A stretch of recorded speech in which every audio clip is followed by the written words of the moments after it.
Hello everyone, and let's hope that everything works now. Hello, welcome to the stream again. After having so many technical difficulties, it took us 1 hour to get this done. Let's see and hope that everything is fine now. We're a bit late on the slightly late on the schedule. Okay. I think everything is working now. The graphics seems okay. My voice also seems fine. Can you guys hear me? In the meantime, yes, we are streaming the Dawn of Ragnarok DLC for Assassin's Creed Valhalla, and we're KA. Welcome to the stream. Sorry for all the issues we had today. It's been pretty tough, but here we are. Okay, yeah, all is good. Quality is fine, audio is fine. Let's go. All right, so welcome to the stream. Good evening or good day to you. We are going to play a bit around the world here in Svartalfheim.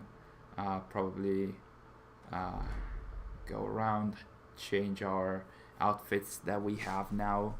Hello, Charito. Welcome to the stream. Are you hyped about the DLC or the giveaway that we're gonna have? Or hyped in general? How are you guys doing? How was your day, or how is your day? Hello, Boyo. Welcome to the stream. Disappointed by Dawn of Ragnarok. I can understand that. I am as well. Especially about the story, because the gameplay is pretty cool, actually. You can have some very cool stealth sequences. I'm wondering, are we in the map, like in the completed map? Yeah. Yeah. Okay. So we might need to have another save file. In the meantime, since I'm your first viewer, I hope that guarantees me the Ezio skin for Fortnite. Probably not. But if it can help you, as of now, there's not a lot of people watching, so you have less competition for now. So we're gonna ask the various questions in an hour or so of stream. We were planning on 2 hours, but we weren't lucky tonight. But yeah, like, we're going to ask the various questions. We're going to show them on screen, and we're going to need you guys to tweet with the hashtag ATA Labs on Twitter. Hey little fella, yes, that's what I was explaining that pretty much. In order to participate in the giveaway, you just need to tweet the answer to the question that I'm going to ask and show you on screen, and basically you'll have to tweet with the hashtag ATA Labs and the answer. This time we're not gonna require the platform, because as far as I know, you just need to get the code in a website that requires you the code, and then you just go and get the skin. You didn't have Twitter, yeah. As of now, we need Twitter because we want to have everyone on equal ground. So we need to go and use that. I'm sorry for that. KA, thank you so much. You've been following us for a long time and like our videos. Thank you. Thank you. We released a few videos about Dawn of Ragnarok now the DLC is out. We're gonna have an analysis pretty soon. In a few days, hopefully. It's gonna be the first part of an analysis. I'm writing down some notes, and it's taking me some time, but I mean, I've completed the DLC. It's gonna be fun. I already see myself going into some rants, honestly. But yeah.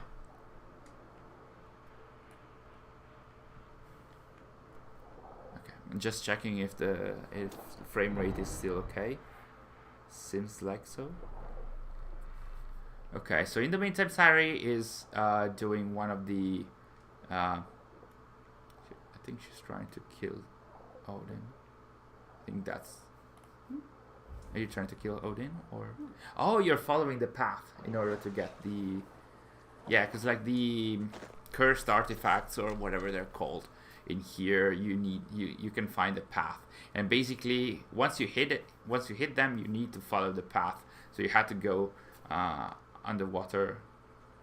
I already went underwater. Then you need to follow it. You should use Eagle Vision again. And then go down, follow it. You hit this one already, so go on and follow the path. And you should follow the path again and again. If you can emerge. Oh, you need to hit the ice, otherwise you cannot get out. Yeah, good job.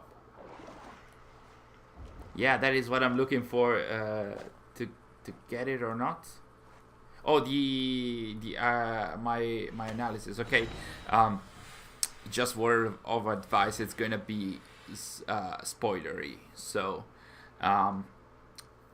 in case you'd like to have our opinion about Dawn of Ragnarok in a non-spoilery way, we have a review on our website that you can check. It's been written by our Soroses, another member of the team.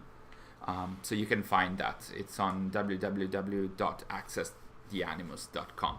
So you can find the review there. Otherwise, we have streamed the DLC without going into spoilers. And I can, if you have any questions about the DLC, you can still you can absolutely ask them. I can avoid spoilers, of course, but the analysis are going to go into the spoilers because there's some issues here and there, and I need to get into the spoilers before discussing those issues. Okay, so Sary is going around looking for some of the treasures. As you saw, the cursed artifacts are a bit more complicated, but at the same time, they are it's more complicated because the cursed artifacts move, but there's a path that tell you where to go. So it's more like they're done in a few stages instead of just finding a way to hit the artifact, and it's pretty much the same. Okay, so do you think overall it's worth to get for $40? No. The answer is pretty much no.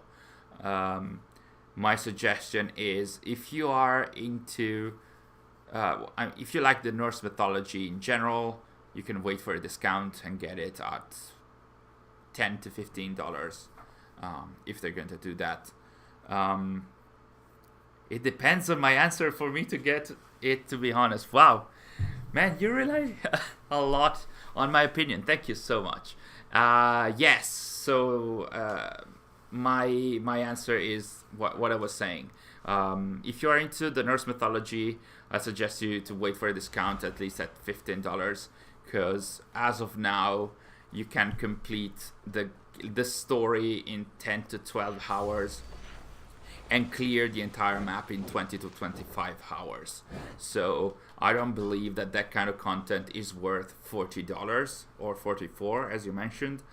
If it's a bit less, yes. If you are a hardcore fan for Assassin's Creed, as in you like the story, the lore, the Isu's meta story and everything, let me try and phrase it properly without getting mad, but it's all very vague in here. Like the story is super vague. There's a lot of mythological coating here, so it's very difficult to understand what is actually going on in the Isu actual story. There is some Isu lore, yes, in order to like answering MKM fan. There is some Isu lore in that, like the story is taking place in the Isu era, so what we are seeing here actually happened, but you don't know what specifically happened. Like all the events are very much coated in mythology and magic, and all those elements that are not part of AC and then are not part of the Isu lore. So it's very complicated to understand who is who and what they're doing. Where are these Isu coming from? What they're looking for? There is a new artifact to find in this story, but it's very much it's not always easy to understand what this artifact does. Even the characters themselves, most of the times they say that they don't know what it is. So if you are a fan of the Isu meta story, the value of the DLC may decrease even more. Like you might need to wait for it to drop even more. So they went out of the original Assassin's Creed like Odyssey. Yes, I would say, yeah. I would say that it's very difficult to understand what is happening, what is real and what is not. Pretty much as in Fate of Atlantis. Like, we do know that this story is canon in the Isu times, but it's pretty much impossible to understand some of the details as to why or what is actually happening. In Odyssey, it was like everything that we saw, we didn't know if that was canon or not, because the simulation had been manipulated when Cassandra went into the Isu times. In this case, these are direct memories of Odin, so they are real, but they are coated in this mythology veil, and that makes it very difficult for us to understand what it is. So yeah, it's like the Asgard and Jotunheim arc, but way worse in that, like the Asgard and Jotunheim arc. Did you close yourself in a corner? The Asgard and Jotunheim arc in the main game, they had connections to the other games, so you could understand what was happening, and in this case, that's pretty much not the case. So yeah, that's kind of an issue. In terms of gameplay, it's very good. I very much liked some of the sessions, like some of the powers. Again, that is magic, so it doesn't really make sense within AC. But just the feeling of the gameplay was very good, and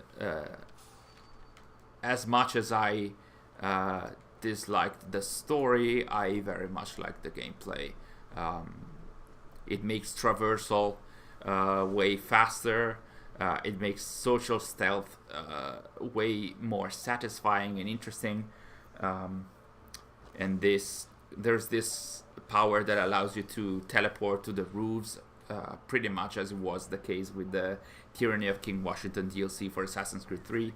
So we have these gameplay features that are very cool, and you can try all kind of gameplay styles. Like in Valhalla, stealth wasn't, like the main game, stealth wasn't working perfectly. Parkour was very bad, and combat was okay. It was good. In this case, you can well, parkour still sucks. Honestly, it's I'm sad to say, but stealth is a viable option in this DLC, and combat is as well as ranged. So yeah, you can try and mix and match for sure. Does it progress the main story in any way? Do you mean Odin's story or Eivor's story? Because it continues the story that we saw in the Asgard and Jotunheim arcs of the main game, which means that that pretty much the story continues in there. We see what Odin is doing and whatnot. But in terms of Eivor's story, we know that this also happened. Also Eivor's story happens, I think, after the end of the main game. But there's not a lot of Eivor's story. So no, Eivor and Basim, no. There's no Basim. And sadly, there's even no Loki in this story here. Like in the Isu times, we're not gonna see or hear from Loki in the DLC, which is pretty sad, considering that this DLC is about Baldur, Odin's son, who was confirmed to have been killed, or like his death was ordered by Loki. And we don't see any of that here, so that's pretty sad. So it doesn't continue after the ending of the modern day from the main game. As in, it continues Eivor's story, but we don't see anything from Basim, sadly. Gameplay looks really fun. I'll finally be able to play tomorrow. Enjoy the DLC. The gameplay does look pretty fun.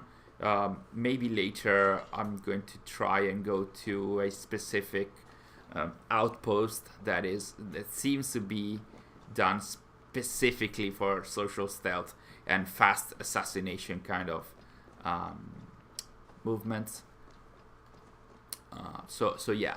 In terms of gameplay, it's pretty cool. So I hope you enjoy it. Inex Cognito. You're an amazing person. Your answer is very specific and very informative. You're welcome. I really try my best. Sometimes I'm being told that I'm very talkative.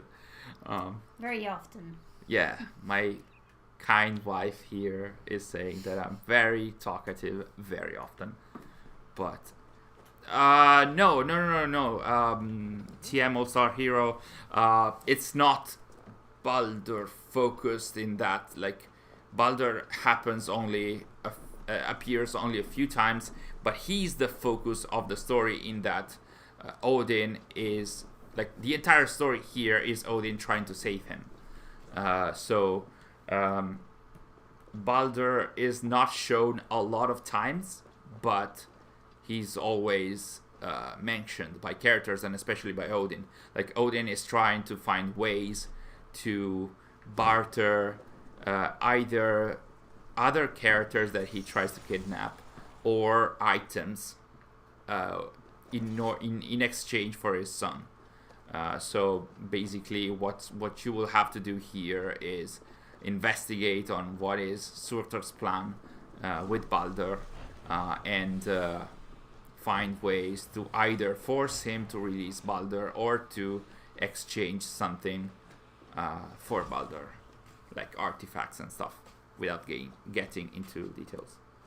Then I'm not getting this nonsense till it's 5, max 10.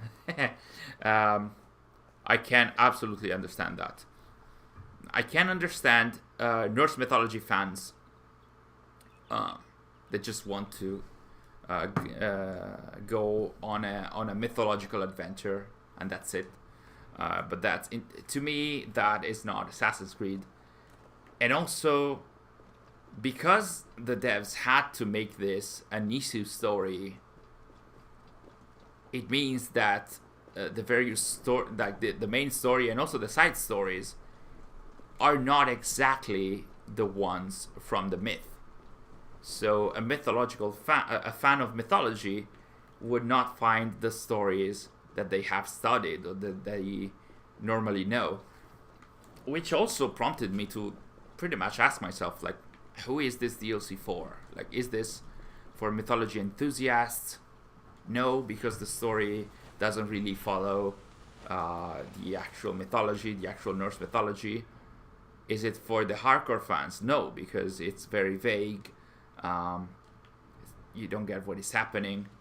Is it for casual fans? I don't know. Like, it's kind of complicated to me to understand who this DLC is targeted to. Not to hardcore fans, for sure. Glad they fixed the stealth. Yes, I am as well. Especially because like they fixed it with patch 1.5.0, and I was hoping for some kind of content to test it on, and the DLC came right at the right time. You put your panther on fire, but she's alive and well. How accurate do you think they were? They were in terms of what? Like, accurate in terms of mythology? Accuracy?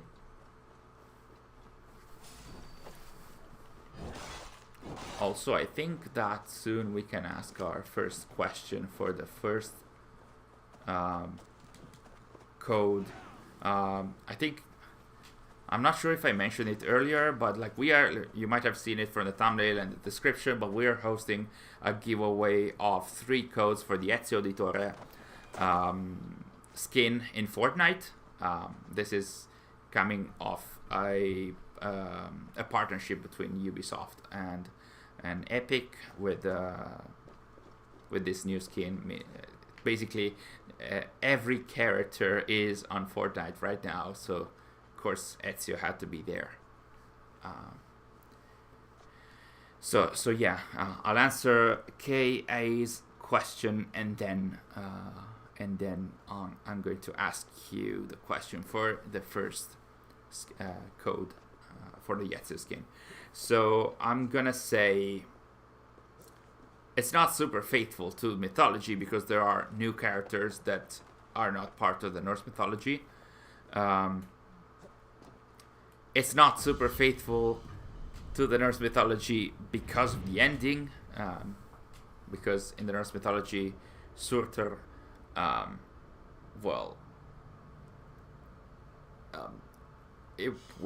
he will start Ragnarok, and it will engulf the world with all the flames, and you don't see that in a way. What else? The Balder part is there, but most of that happens off screen, which is not really cool. Most of the some of the key story elements about Balder happen off screen, which was infuriating to me. What else? I'm not super sure about Surtur's family that is in the DLC, if they are actually part of the Norse mythology. Not sure about Sinmara, Glod, and Asa. So I wouldn't be able to fully answer your question. So yeah, I don't think that the most spells invaded Svartalfheim in the Norse mythology. I'm not sure. So I'm gonna say so and so. Is that the guy from Fortnite? Which guy? Also, I don't know guys from Fortnite because I don't play the game, so I wouldn't be able to answer. But anyway, let's try. There's not a lot of us today. Let's see. I'm gonna ask you a question. We're gonna show you the question on screen, and then I will need you guys to. Hey Peter, welcome to the stream. Okay, so what I was explaining right now, it's how to take part in the giveaway. Anyone can take part in the giveaway apart from Italy. We cannot have the giveaway in Italy. But other than that, what you need to do is open Twitter and why lol? You need to open Twitter, prepare a tweet with the hashtag ATA Labs. It's the one that you see on the lower left of the screen right now. And in that tweet, along with the hashtag, I need you to post the answer to the question that I'm going to ask you right now.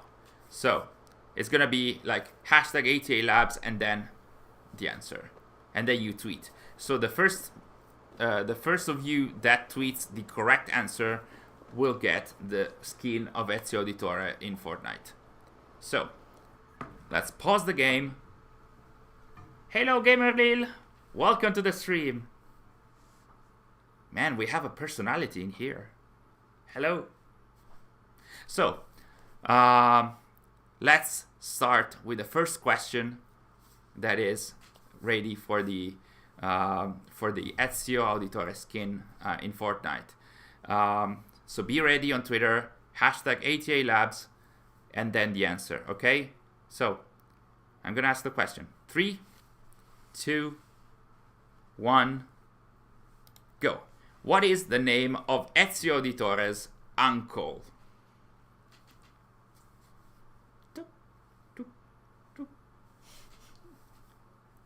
Don't answer in the chat here. Please answer on Twitter with the hashtag ATA Labs. I'm gonna check right now if any of you guys answered properly. ATA Labs. Let's check the most. Wow. Okay, so we got some questions, and the first answer is by @Julia Ordina. I wouldn't be able to read the Cyrillic alphabet, I'm sorry, but congratulations, Julia or Julia. Let me check. So congratulations, Julia. You won the first skin of Ezio Auditore on Fortnite that we're giving away today. So congratulations, Silence. We would need you to write to us a direct message on Twitter. Please write it to our Twitter account is @AccessTheAnimus. So if you can write to us a DM, we're going to contact you at the end of the stream and send you the code and the guidelines as to how to retrieve the skin in Fortnite. So congratulations, and if you guys were not able to answer properly or in time, we're gonna have 2 more questions later in the stream, so don't be too sad. Congratulations, Julia. Did it twice. First time it wasn't capitalized with the hashtag. Oh, it's fine. It's fine. If it's not capitalized, it should be fine anyway. What else? Sary has gone back on top of one of the dams in here in Svartalfheim in the DLC. You will be able to find 3 dams in here. They are pretty huge, and they have a lot of Jotnar guards over them. Of course, because like all the frozen areas that you're going to see, they will have Jotnar guards, and all the lava areas, they will have the Muspels, of course. Hello, Tailgate. Welcome back. We got some issues earlier, but we're good. Our issues were pretty much my internet connection, and then we also had webcam issues. It was very saddening, but here we are again, stronger than ever. Sary is saying that we're not stronger than ever. I do believe we are. So, where can we go? We're going for artifacts today. Okay. So, I think I saw some questions earlier. Let me just go back. And he died. Overall, what are your thoughts on this DLC compared to the other DLCs? You mean the other DLCs in Valhalla? I would still say it's the worst. It's the worst of the three. In the first stream that we had about Dawn of Ragnarok, I said like my first hot-blooded opinion was that it was the worst DLC in the history of AC. Now I can change a bit my opinion and say it's the second worst DLC in terms of story. Because nothing can beat Legacy of the First Blade for Assassin's Creed Odyssey in terms of how bad a DLC for AC could be. Nothing will ever be able to beat Legacy of the First Blade. But Tailgate, I'm enjoying Dawn of Ragnarok. I have a casual interest in Norse mythology, so it helps with my enjoyment. Yes, I can understand that. I'm not a huge fan of Norse mythology, so I'm okay if there's Norse mythology and that's it. I'm not super happy that it's a coating over the Isu story, but this is where we are now.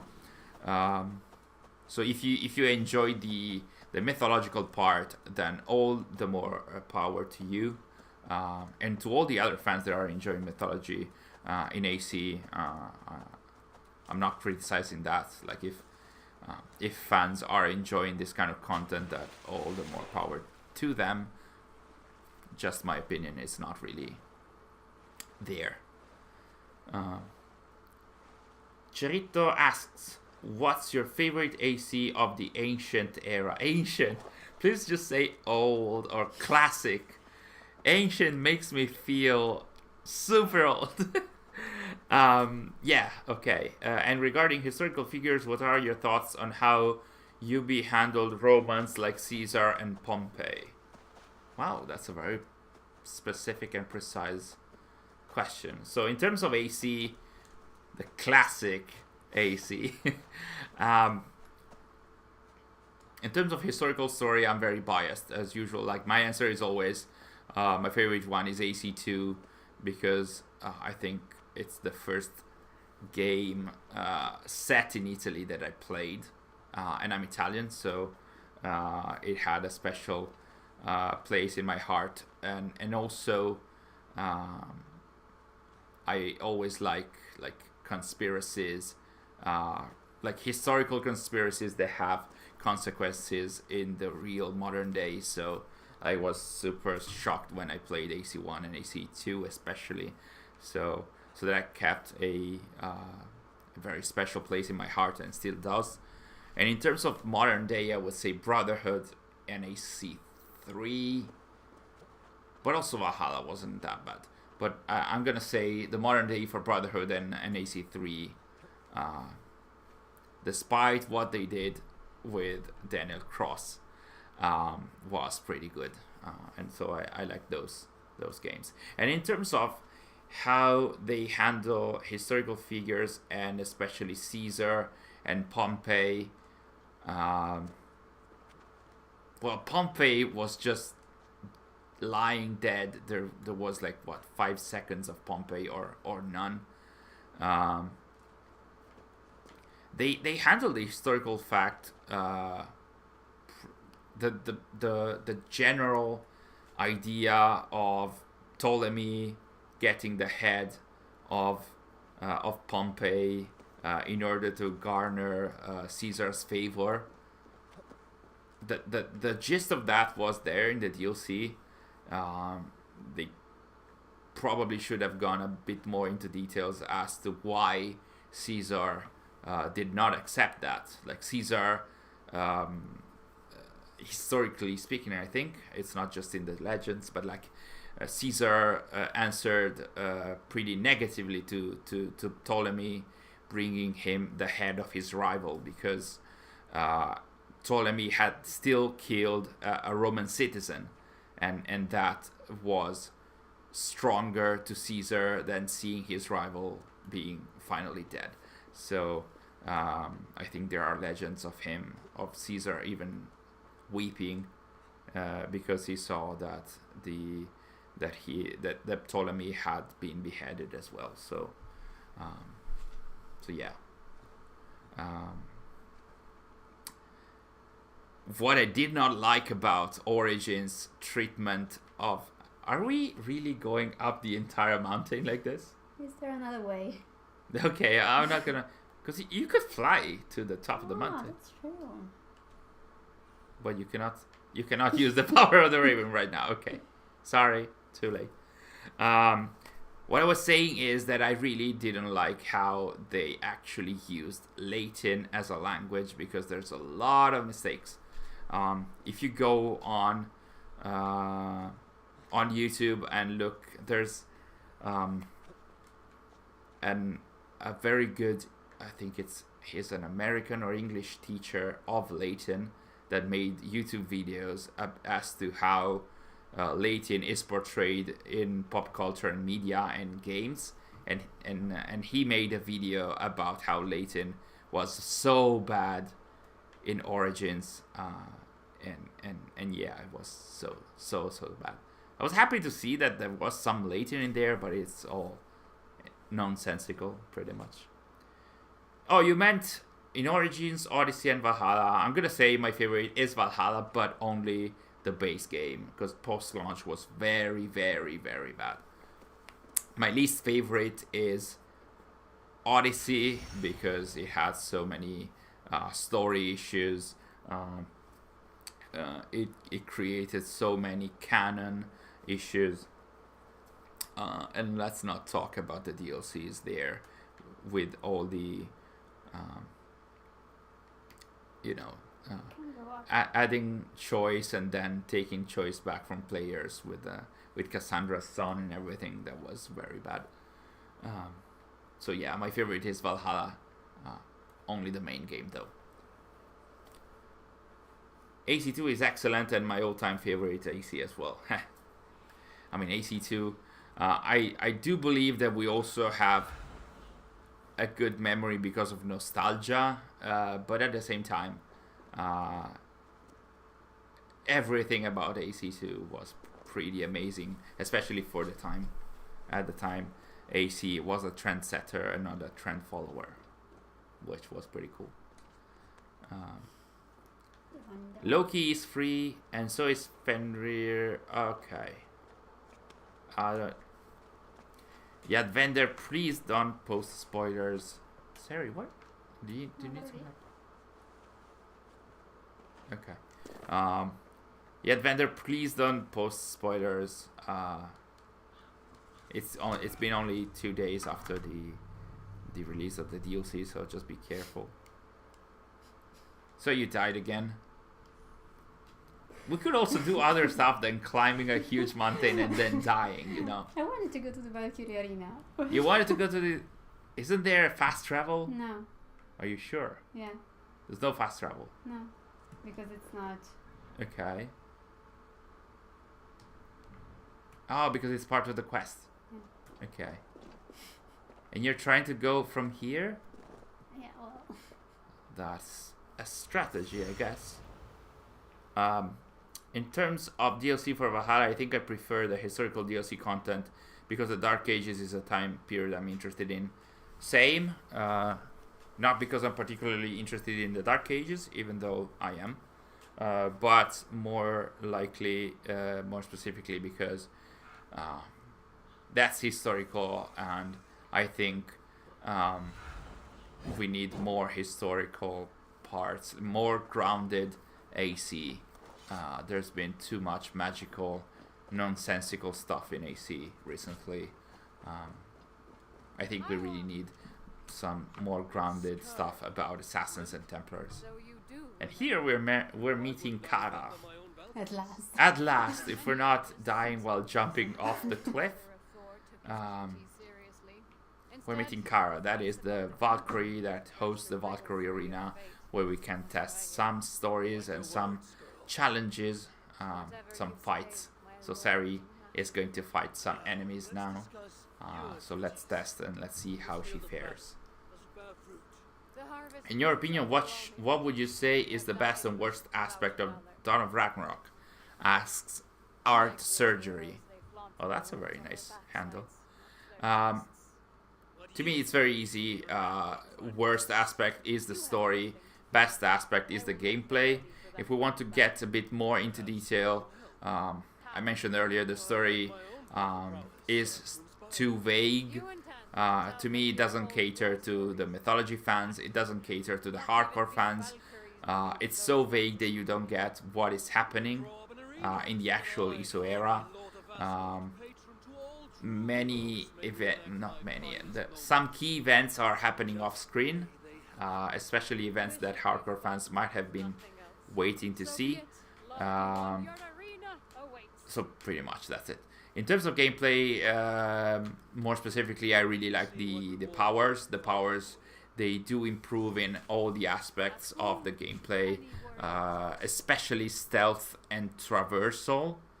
In that, you can just like if you use the Raven power properly, Sary, she's giving me the evil eye. If you're using the eagle power, the Raven power properly, you can get from the ground to a viewpoint in a few seconds, synchronize, and then just go back to what you were doing without having to climb an entire mountain, which might take you 10 minutes or so. And stealth is improved. There's a lot of improvements to social stealth with the powers. You can walk amidst the enemies as if you were one of them for a short amount of time, which is pretty cool. So you can strategize how you want to take them down. You can teleport to the roofs, and you can teleport assassinate, which absolutely doesn't make sense in AC, but in terms of gameplay, it's pretty cool to, be on the roofs, select your target, assassinate them, and then teleport again to the roofs. It's pretty cool. I think that there's some similar features in Dishonored, maybe. I haven't played the game, but I've seen a few gameplay videos, so it feels similar to that. They should have fleshed out Caesar more, yes, absolutely. There wasn't all. I mean, the CGI trailer for Origins did show Caesar for some time, so I'd expected a similar percentage of Caesar in the game, but actually that wasn't the case at all. We still had him in 2 or 3 sequences, so that's fine. What I meant to ask was, do you think there is going to be a final DLC to wrap up the story of Valhalla, since a lot is left in the middle? That is the issue. While our Odin is drunk, because it's one of the potential challenge modifiers that you can apply, I don't think there's going to be a final DLC, and I'm worried that a number of stories will be left hanging. One of these would be the one that we are actually playing. The Dawn of Ragnarok story, if you have finished the game and its post-credit scene, it's left very much open to something else that might or should happen. And I don't think that we're going to see that anytime soon. I hope I stand corrected in the future, but I believe that's the case. And there's a lot of other Eivor related stories that still need to be completed. We have the Mastery Challenge story, we have the Tombs of the Fallen story, and also we have to see why Eivor ended up in North America instead of dying in Ravensthorpe. So we have to see that as well.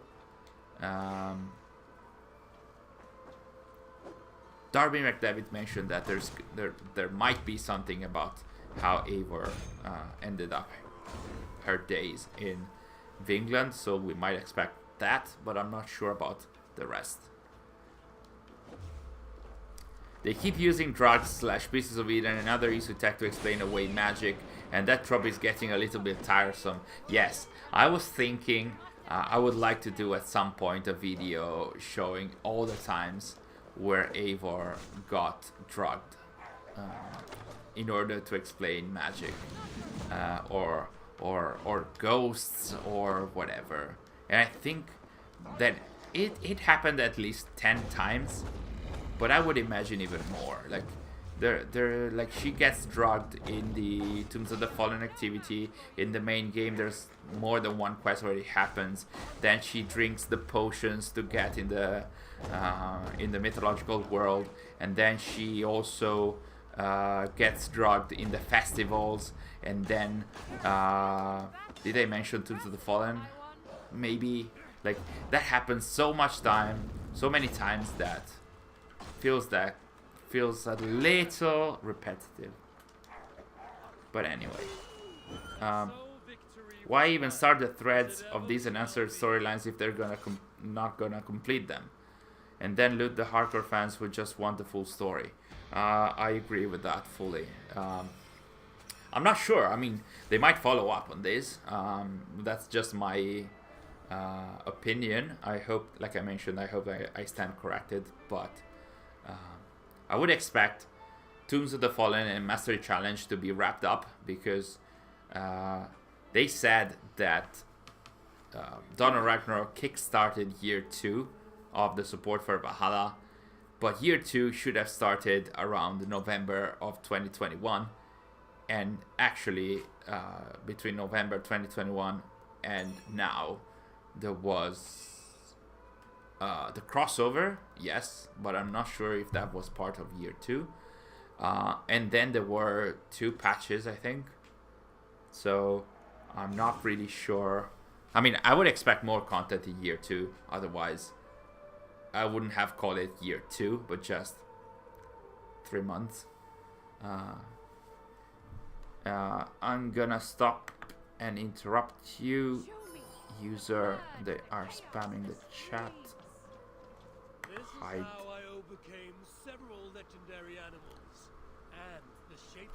Sorry guys for this. I did kick him out. He should be.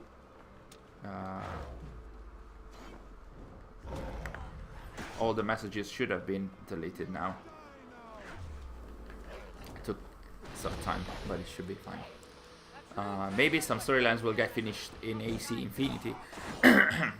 Well, I hope not the Mastery Challenge and Tombs of the Fallen, because that's very much free content for Valhalla.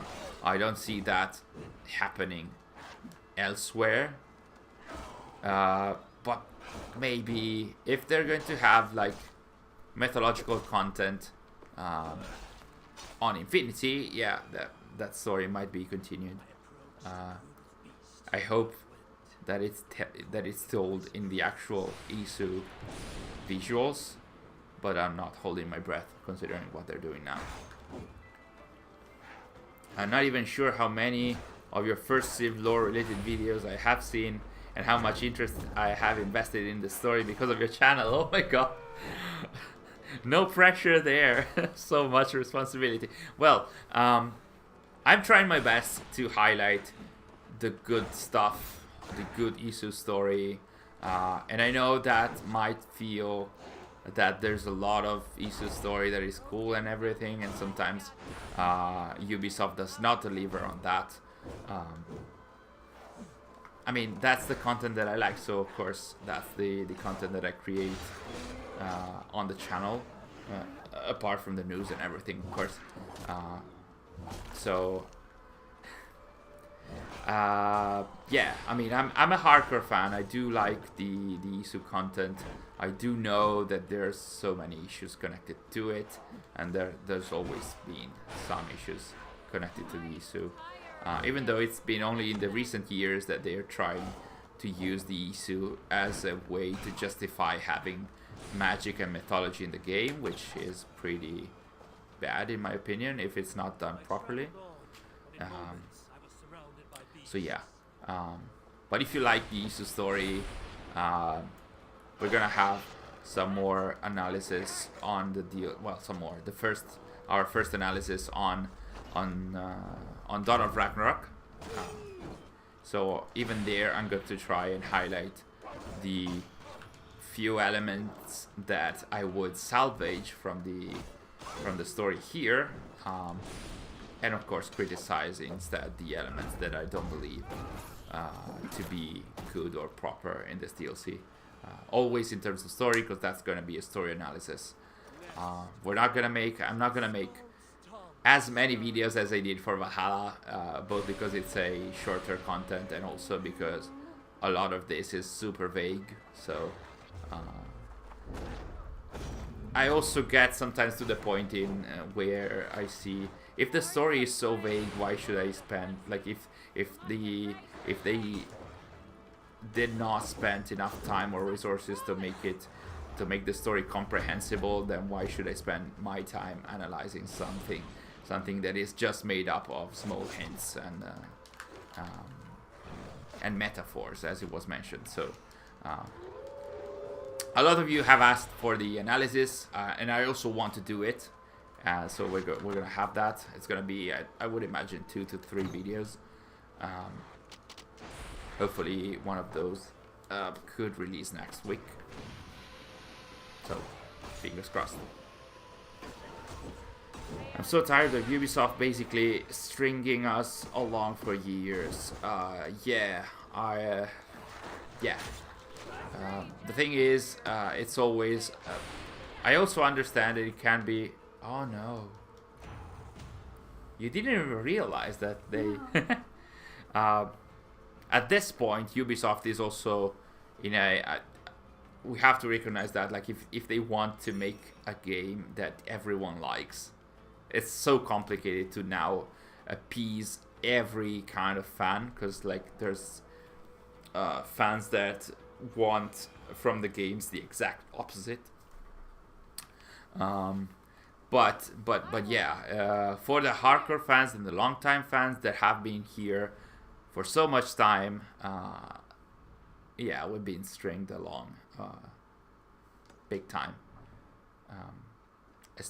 Especially, I would say, with Odyssey and the post-launch of this game.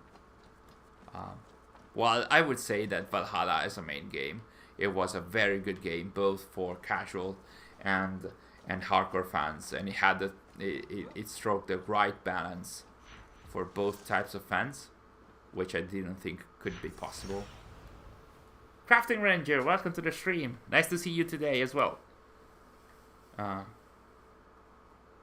That ending was way too sudden. Yes, it was sudden and abrupt for everyone. Look, like, all the comments that I saw about the ending of this DLC was that it was abrupt. And it was like you're left there saying, hey, but why? But, like, something else should happen, right? It cannot end like this, and instead it ends like that. But anyway, I think that at this point we can ask the second question for the Ezio Auditore. I should say Ezio Auditore. It's how it pronounces. Is it Ezio or Ezio? I'm not sure. Well, for the Ezio Auditore skin in Fortnite. So in a few seconds we're going to ask the question and show that on screen as well. So get ready with your Twitter account. You will have to tweet the answer along with the hashtag ATA Labs that you can see on the lower left of the screen right now. So I'm gonna ask you the question, and you will have to tweet the answer and the hashtag. So let's have Sary finish this, or we can also just go to the pause menu. And if you guys are ready, get ready on Twitter. We're going to ask the question in 3, 2, 1, go. Which famous inventor does Ezio befriend in Assassin's Creed 2? And then he appears also in Brotherhood. So let's give you some seconds to answer. Like I said, this is for an Ezio Auditore skin in Fortnite. Not that is the only prize here. And of course the question had to be about Ezio. And the third one will also be about Ezio. So let's check, because I see there are some answers. Oh, my browser got broken, of course. So I need to check everything. Technology loves us today. Technology hates us today, Sary says, and she is absolutely right. So let me get back on the stream, and let me get back on the hashtag ATA Labs page. ATA Labs.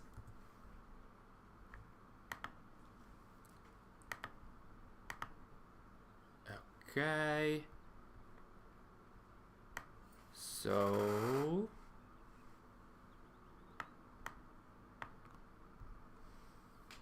technology is not working for me today. I can't see the answer. Okay, so I think that the first answer was the one by @Empire Base. That's Leonardo or Leonardo da Vinci. That's average Beast Titan fan.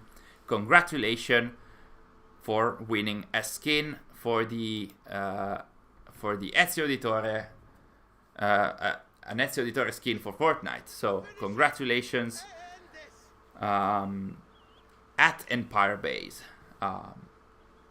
We will need you to write to us. Oh, Cherito, that was you. Congratulations. Please write to us with the same Twitter account, of course, on Twitter @AccessTheAnimus, the same name that we have here. And at the end of the stream, we're going to send you the code and the guidelines as to how to redeem the code. So congratulations, Cherito. They type so fast. But don't fret, we're gonna still have a question, and I think I'm gonna ask it 10 to 15 minutes. We'll see. We're clocking in almost at 1 hour. We were meant to have 2 hours, but technology wasn't on our side today.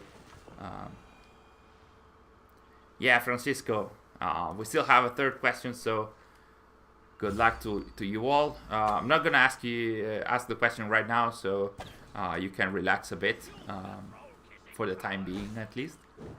And in the meantime, Sary is fighting one of the Jotnar. And when you use the power of Jotunheim in this game, you can also sort of teleport. You cannot shapeshift, but you can slightly teleport when you are dodging. You can teleport on the side, which is, I thought it would work pretty badly because we're used to the exact timing and space covered by the dodge, but instead it works pretty cool. You actually disappear in front of the enemy while they're striking, which is pretty cool visually. Again, it doesn't make sense in AC, but it's pretty cool. Eivør's chat with Randvi was interesting. Is it canon for Sigurd to say Norway? I honestly don't know, because I don't think that is mentioned in any kind of book or separated media. Because I think that when they're talking in the game with Randvi about Sigurd being lost, I think they're not talking about Sigurd having gone back to Norway. I think they're saying that he is lost, as in he has all the voices inside his head, and so he's pretty crazy. Sometimes he overreacts and everything. Unless they actually mentioned Norway, but I don't think they did. Maybe it's Basim / Loki messing with the technology aspect here. I mean, he was pretty good at living in the gray for 1,000 years. Well, not 1,000 years, but like he stayed in the Yggdrasil, and then when Desmond activated the Grand Temple in Assassin's Creed 3, that in 2012 he got reactivated within the gray, so he stayed 12 years in the gray, pretty much. 10 years, no, it's 8 years, because that was 2020 when the game took place. I think I'm the only one, but I love Dawn of Ragnarok so far. I love the base game, so that might be why, but I'm happy we got more Odin content. I'm happy for you. Yuchi, actually, um, if you enjoy the DLC, I'm just happy for other players that do enjoy the DLC. Um, Actually, I really dislike when people are trying to say you're not meant to like this, or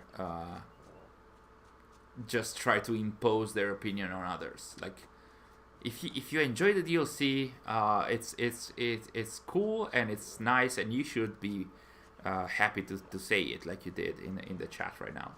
Um, there's no, I don't think that there should be any room in the community for um, Toxicity. yeah, for toxicity and like to impose your opinion on others. Like, the community is so diversified, and has changed and has been built over 12 years now, um, even more, 50 years. This year is the 15th anniversary for Assassin's Creed, so um, the community is so heterogeneous that I don't think there's any space for any provocation. And Sary got to the quest where you can get a new mount in the DLC. That is Gullimbursti, the mythical boar that is actually a mechanical boar. If you look at the ground, you can see that there's some smoke going around. That was fast. Took me some time to fight him. So as you can see, there's like some sparks and some smoke that shows that this is a mechanical boar, and this is part of the mythology of the Norse mythology. This was one of the 3 gifts that the dwarves, was it the Sons of Ivaldi or Sindri and Brocker? I don't remember, but this was done, this was one of the gifts done by the dwarves. And in this, like in the mythology, Gullimbursti was also supposed to walk on the water and to fly. Maybe, I don't remember. Like, it had so many mythological and magical properties and qualities. And if you have seen the trailers and everything, like, he was shown pretty much prominently. Dom, welcome to the stream, Dom. Hey, Dom. We got Dom watching us. I feel surveilled. I feel pressure now. Yeah, I have a lot of pressure. Dom here is the former community manager on Assassin's Creed, and now the current community manager on Avatar Frontiers. I think that's the name of the game. I hope I'm not pronouncing it in an incorrect way. But yes, so nice to have you with us, Dom. I hope they make another Ezio game, even though it's probably not likely. Yes, I wouldn't. I don't expect that. I would expect a lot of fans to complain, because there's, like, Ezio has been explored so much in so many ways. I wonder if there's even any room in his story to tell more stuff. I guess there always is, but I don't know. Hi, Dom. I think Ezio's story concluded beautifully. Arno and Bayek deserve sequels. Yes, I agree on that. Ezio's story has been told through different kinds of media. There have been novels and comics and whatnot. I wouldn't dislike at all seeing some more content about Arno, but Ubisoft is not being keen on doing it. I guess they don't think that Arno is a character that could sell a lot.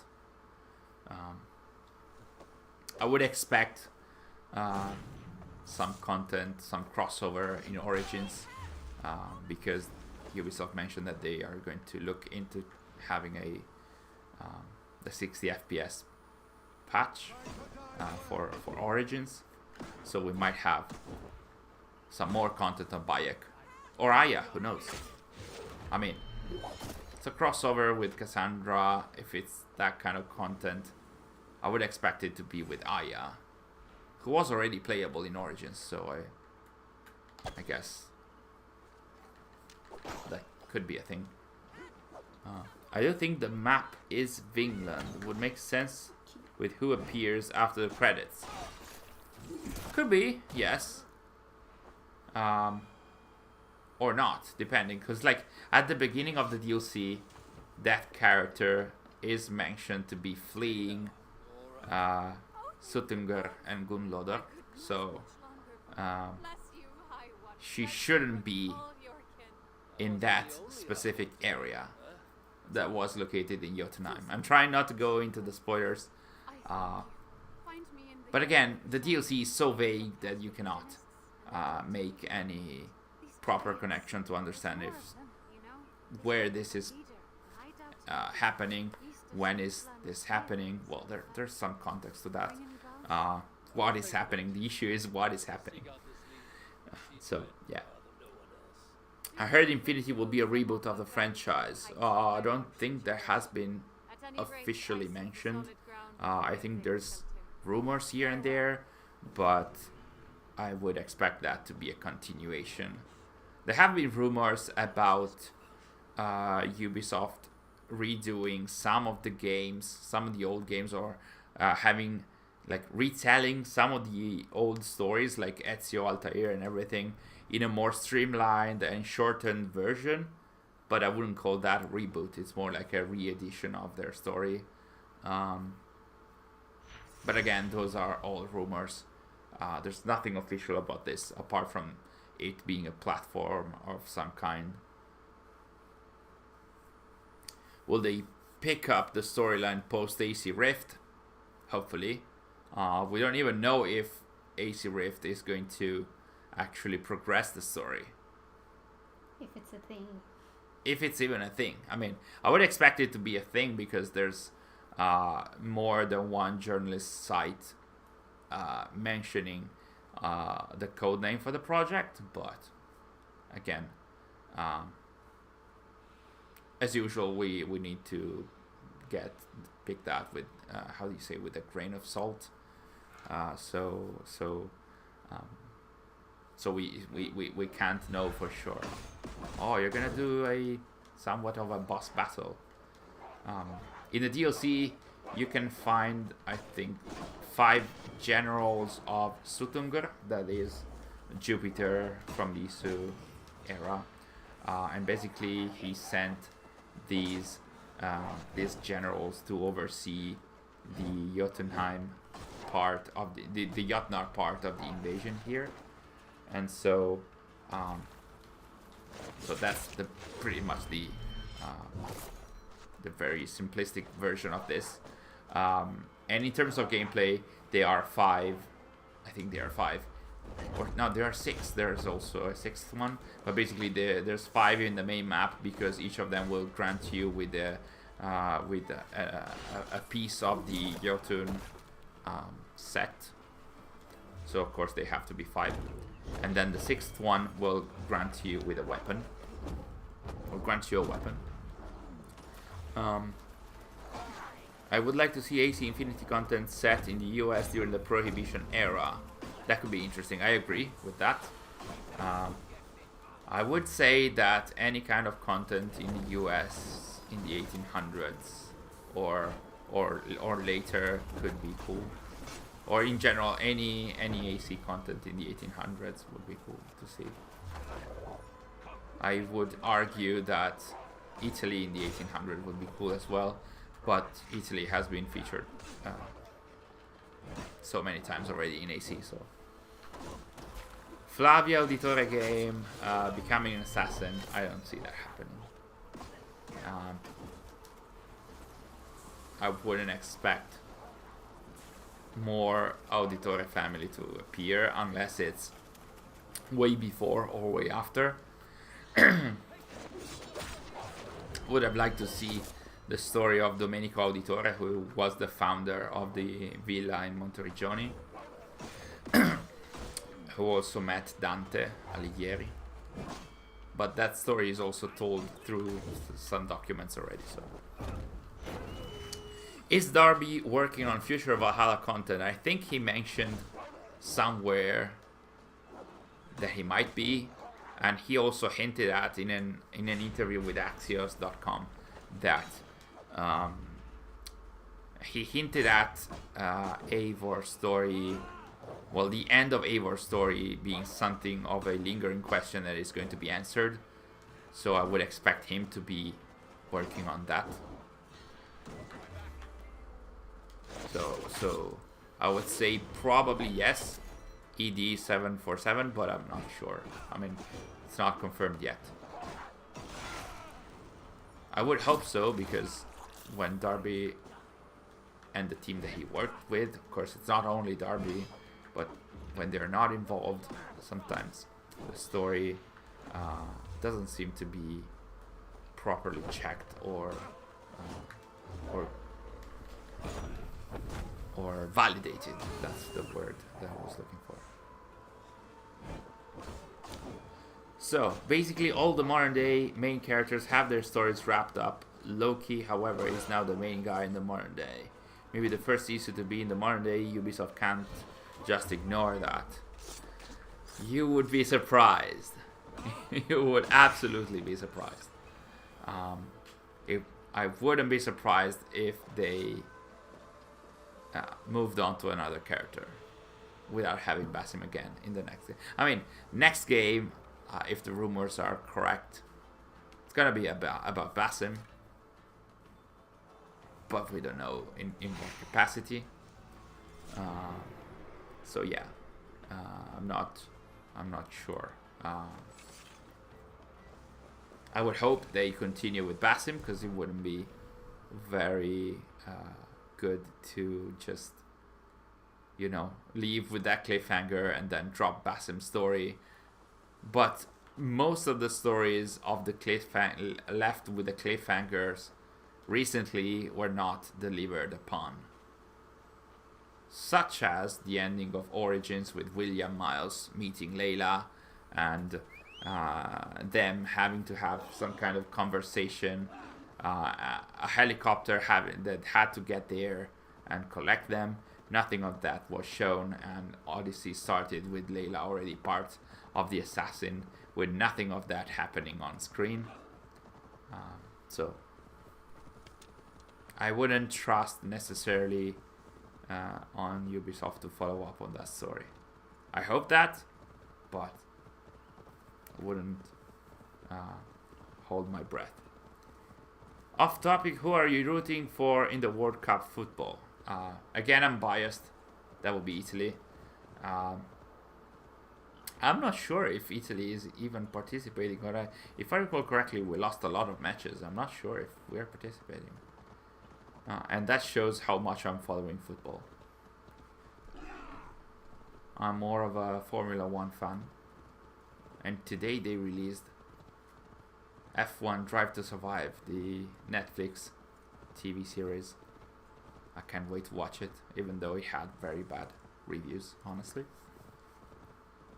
Bayek got robbed by Ubi. Yeah, I would also say that also Aya got robbed again by Ubi. So, honestly, I like Bayek a bit more. But that's also because of how Aya was written in Origins. So if Aya had been written differently, if the story had gone to different places, of course we probably would have different feelings about the characters. Pretty obvious. I'm not going to lie, I'm glad I didn't buy this because the ending is dumb. I wouldn't use those words, but the ending is very vague. It's abrupt. You don't understand what is happening. The characters did not tell you what is happening. They do not mention. Half of the time they're asking, what is this artifact doing? And they don't know. So you get to the end and you don't know what the artifact is doing. Um, so there's a lot of vagueness in there, and it ends up in the middle. It ends up in the middle of things, which is not really nice.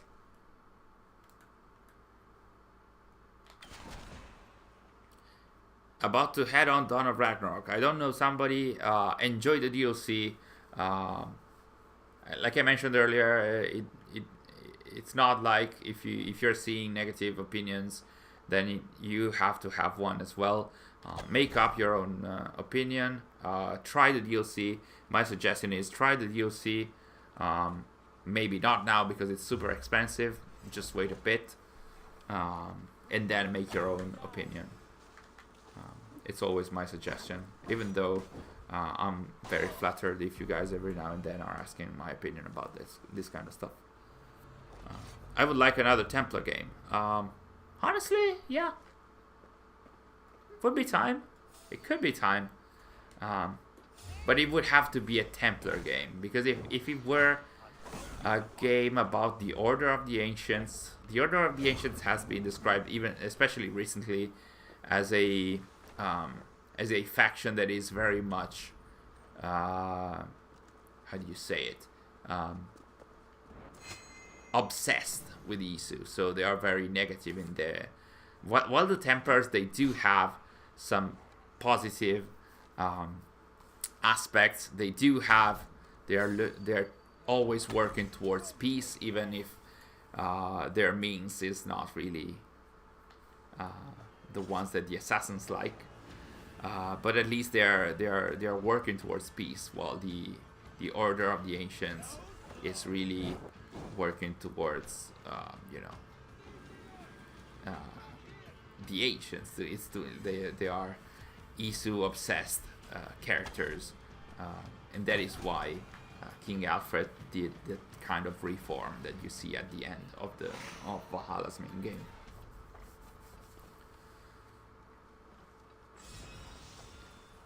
You watched Drive to Survive, KA? It's good? Oh, that's nice.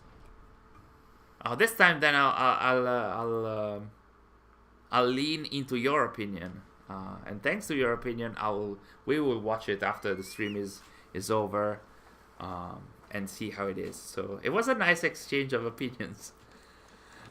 Syndicate is the most underrated game in the franchise.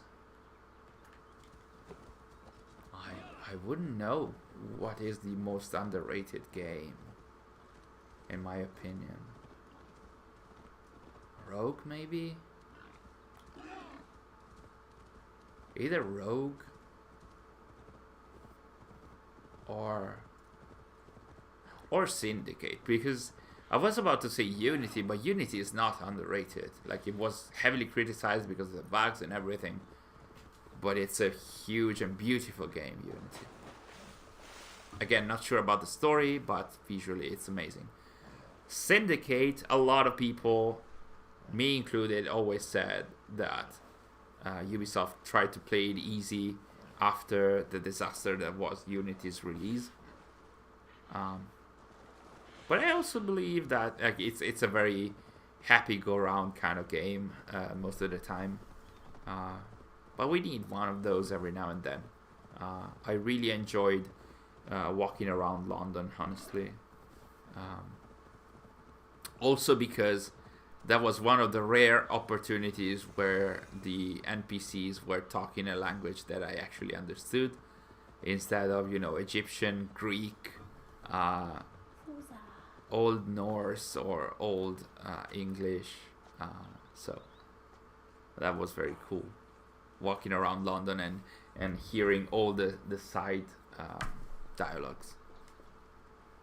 What would you think of an Old West Assassin's Creed game? I would love that. Even just to see how it plays out. Because I wonder how the Assassins and Templars could play, or what they would go for, and how Anisu Temple would be located, or what an Anisu artifact could do in the Wild West.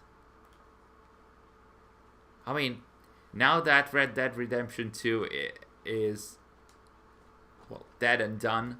Even if, of course, the online is still working and everything. Could be something to have. Maybe in Infinity. Even if it's not like a fully fledged game, like having a tiny version of that could be cool. Who is Surtur? I know he is in Jupiter or Consus. Yeah, Surtur should be a character, a new character, a character of his own, and he should be the leader of the, like, he is the leader of the Muspels, and Darby mentioned only on Reddit, I think. So it's not official from the games, but he mentioned that one of the plans was for the for Muspelheim to be located around North Africa, modern day North Africa. So you could imagine that, at least in the plans, the Muspels were meant to be akin to the Egyptian gods and to the Egyptian Isu. So Surtur could be one of the leader of the Egyptian gods, but there's no connection with the Egyptian mythology or lore in here, so we cannot know for sure. Please do watch it and let me know on Twitter if you want. I have DM'd you. Okay. We will let you know about our opinion for Drive to Survive. We've been waiting for this for quite some time, because Sary, my wife here, and I, we are huge Ferrari fans, and I've heard that there's quite some there are some episodes dedicated to Ferrari versus McLaren, and so from last year, so I'm really interested in that. I need more Elijah Miles. I'd like to know what they want to do with it, because Desmond's son was introduced because of something that Subject 16 said in Brotherhood, and then it was dropped for so many years, then it was reintroduced in Syndicate, and then they didn't use that anymore, and then they had it in the comics, and now Elijah Miles is the strongest sage of them all. Like, he has Desmond genes, but also the genes of Aita, and he's the only one that was able to fully suppress Aita's conscience, while all the other sages eventually either died or failed to they got controlled by Aita's conscience. And Elijah Miles also got hold of the Koinor piece of Eden, which is this huge diamond that is meant to bind all the pieces of Eden together. So he's like the most powerful being in the modern day, and he's not appeared in the games ever, and he has been missing from the story since 2016, and I wonder why. I mean, I understand why. Like, Elijah Miles shouldn't like, he's too powerful of a being to have anyone going against him or interact with him.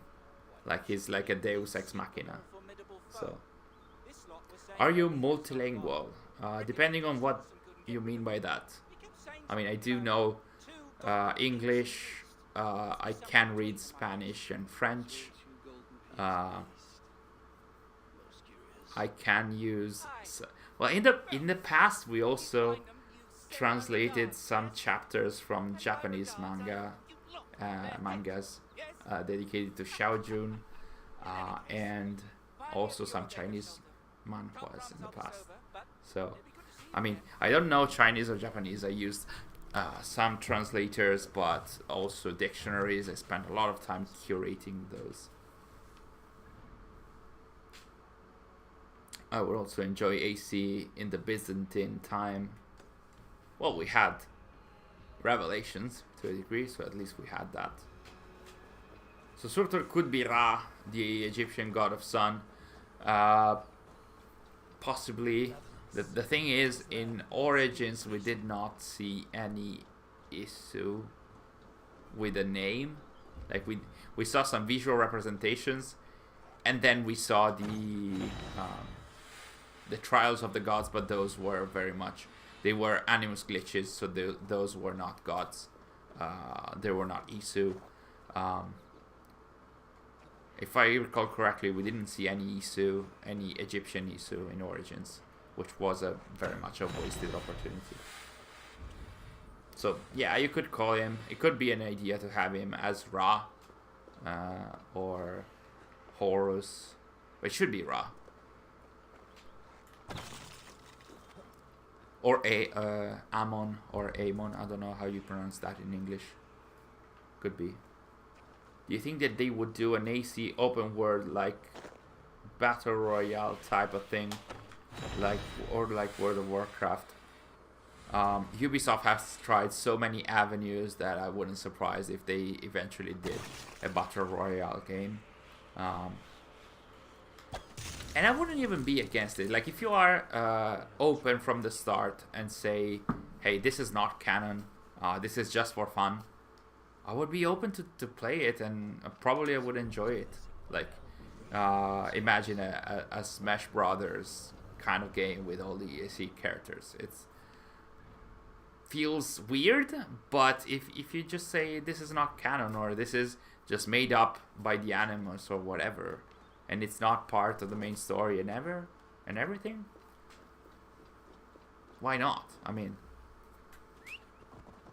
it's when they try to make it canon, but also to make it magic, but also to make it visually colorful, and they don't fully commit to any of that. And when they're doing that kind of stuff, that's what I really don't like.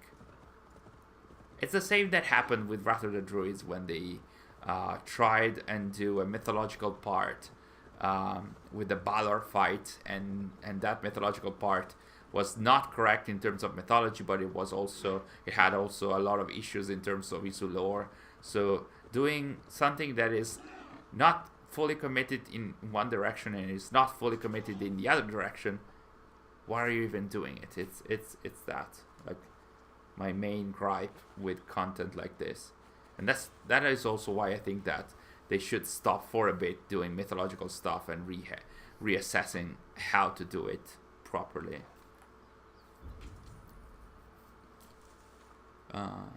And Muspelheim would be, well, they Darby mentioned it should have been North Africa, so not necessarily only Egypt, but a different area across northern Africa, probably including Egypt, but maybe not, who knows. Was Eivor able to suppress Odin because of her head trauma? Based on the main game, yes, but apparently, I mean, she was able to suppress Odin because after the main game, I don't think he appears anymore in her visions. Here, she's seeing some. The memories of Odin are triggering here, but she is not controlled by Odin. Like, it's always Eivor. And she's making her own choice without being influenced by Odin in any capacity. The instruments of the first will could make for really interesting villains of the modern day portion in a game. Exactly, but you were right in saying could, because apparently after Juno was killed in the comics, they tried to go with the idea that all the instruments of the first will were killed in the same operation where Juno was killed. And that is why I don't think that since 2016 we have seen any more story or even mentions about the instruments of the first will. So, which didn't make sense too much with the comic, because basically the Assassin's Creed Uprising, which is the comic where Juno is killed, she is killed in kind of like a facility, like a warehouse, where there are some instruments of the first will, yes, but saying that all the entirety of the faction was in that warehouse is pretty silly, because up until that moment, the instruments of the first will were depicted as this organization located everywhere in the world, and now they were all tens or hundreds or thousands of them all in that warehouse, and they all died. And so we finally got rid of that faction, which wasn't really cool. Didn't make sense. Kind of want the AC multiplayer back. Yes, I also would like the multiplayer, the competitive multiplayer, not co-op. Also co-op was cool, but the multiplayer was amazing. Like I remember spending so much time, especially in the Brotherhood one, both me and Sary, and getting so angry when we weren't able to play properly. But I loved that. Even though I got mad at other players being better than me, I always go back to that. I spent tens and hundreds of hours in that multiplayer.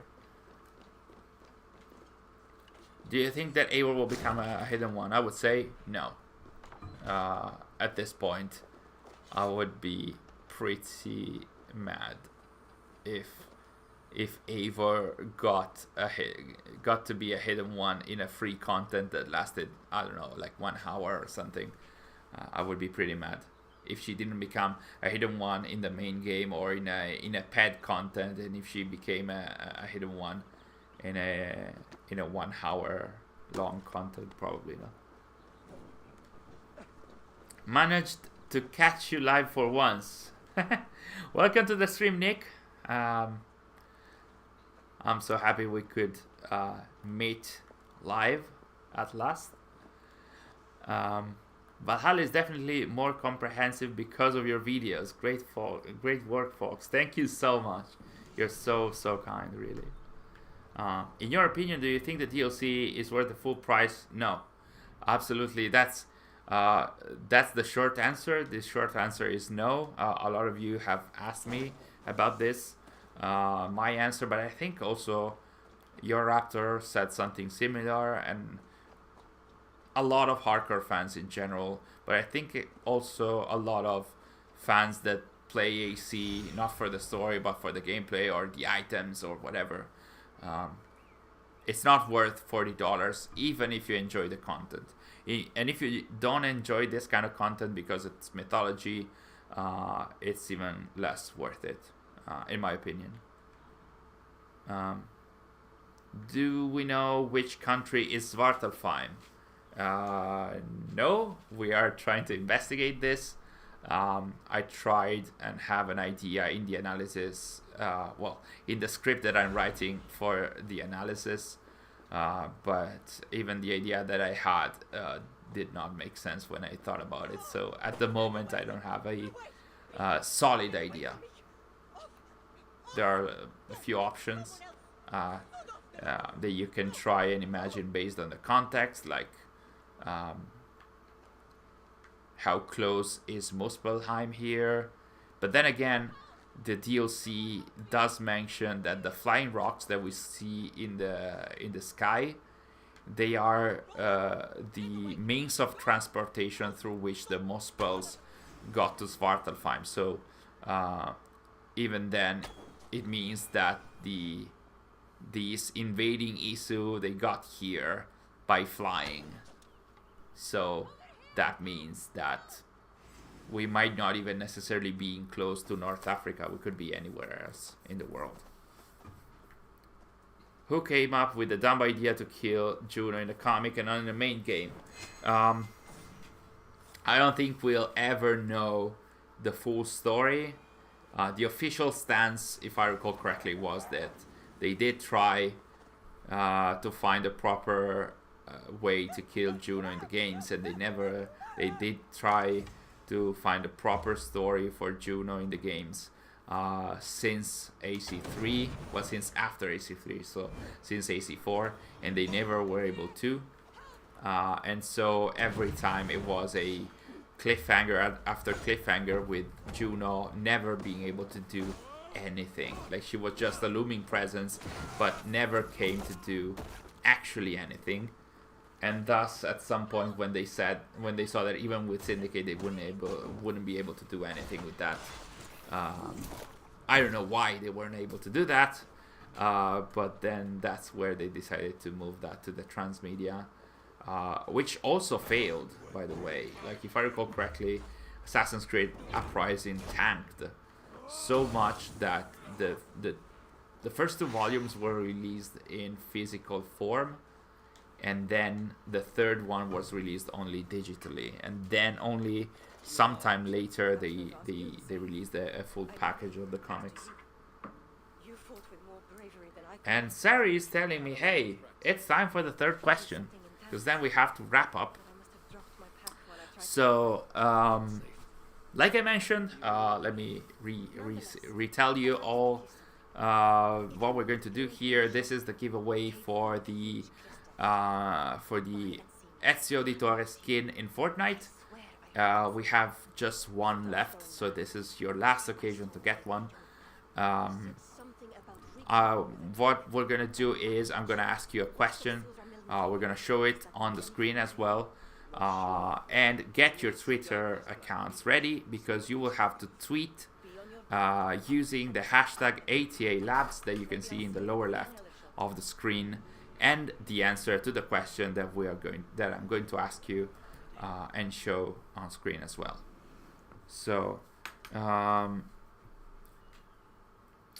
so we are going to ask you the question in, if you are ready, get ready, in 3, 2, 1, go. Which issue does Ezio meet in the Vatican vault?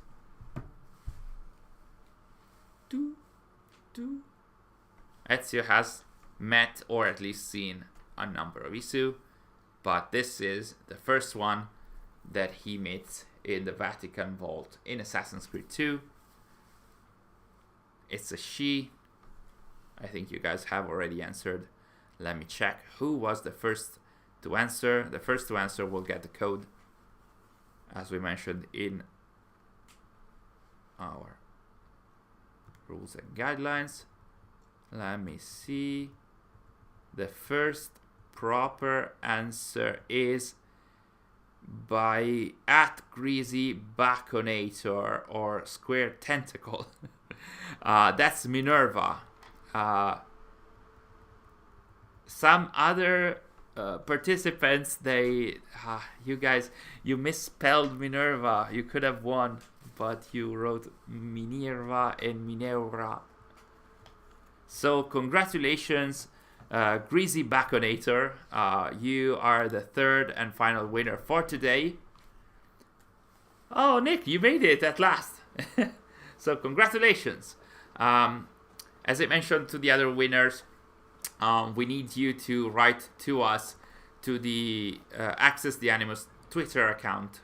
It's @AccessTheAnimus. Pretty easy. Please write to us a direct message, so that we can contact you. We can talk to you at the end of the stream, after the end of the stream, and we can send you the code and the guidelines as to how to redeem it. So congratulations, Nick. I hope you guys enjoyed the giveaways.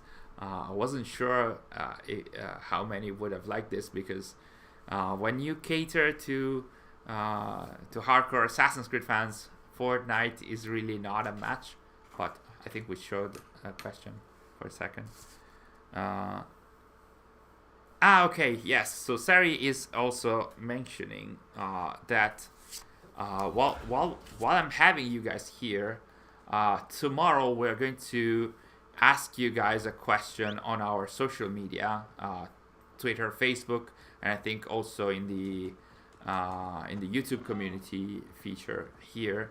We're going to ask you a new question where we're going to gather your answers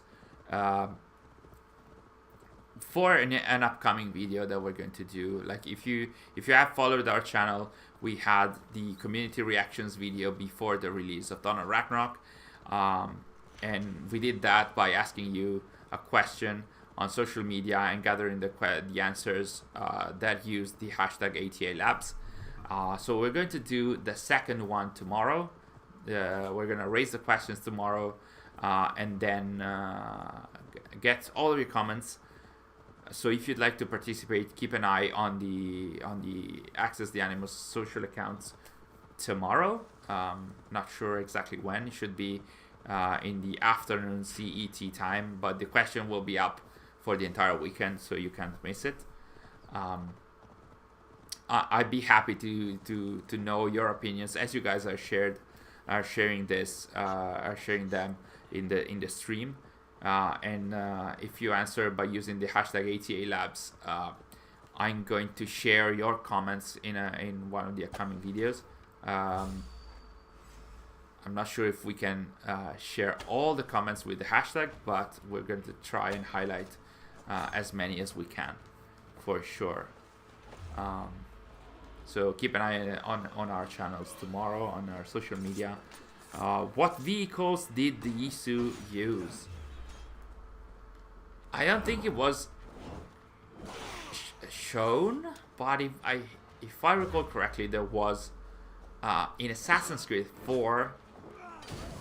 There was, if you recall correctly, if you might remember that Assassin's Creed 4 was all about the sages, and apart from John from IT and Black Bart, there was also a list of documents of messages in the bottle by another sage that had lived before Edward Kenway. And this sage wrote documents about the visions that he had from his Aita part. And in these visions, he mentioned these cities with the skyscrapers. He described them not as skyscrapers because people from the 1700s didn't know those. And I think he mentioned something about flying vehicles there. I should go back there, but I think that's the only mention of flying vehicles or flying means of transportation during the ISO era. So I think they did have some flying means of transportation, like if the humans can, the ISU did, of course. So that would be my... I have a personal Twitter account. I'm not always active in there, but yes, if you go on the Access the Animals Twitter account, you can find that as well. We just used we mentioned that we are live, so you can find my Twitter account there in our latest tweet. What vehicles did the Isu use? Teslas. And speaking of sages, are Sigurd and Eivor sages too? Yes, they are, but it's a different type of sages. Like the Asgardian sages, Valhalla mentions that they are Isu that are reborn only once. So, and the same goes for Loki and Basim. So it's not like Aita that is reborn every time through time, and he can be reborn again and again and again. Odin is reborn only once in Eivor, and that's it. And technically, we don't know what happened, but Eivor at some point died, so technically Odin died as well. I mean, his conscience. And on that very happy note of people dying and Isu dying as well, I think we can wrap up the stream today. Guys, I'm sorry so much for the technical issues that we had, but after we solved them, everything worked pretty well. I'm happy you guys enjoyed the giveaways as well. I was wondering about that, but I'm happy it worked fine. And so, again, on that note, let's wrap up. It's time for us for dinner and for Drive to Survive. So, so on that note, we have to go, and I suggest you, if you're an F1 fan, to go and check that as well. And there's also Viking Valhalla and also The Last Kingdom that has been released recently. So go on and check that for sure. So thank you guys again. I hope you enjoyed the stream, and I'll see you very, very soon.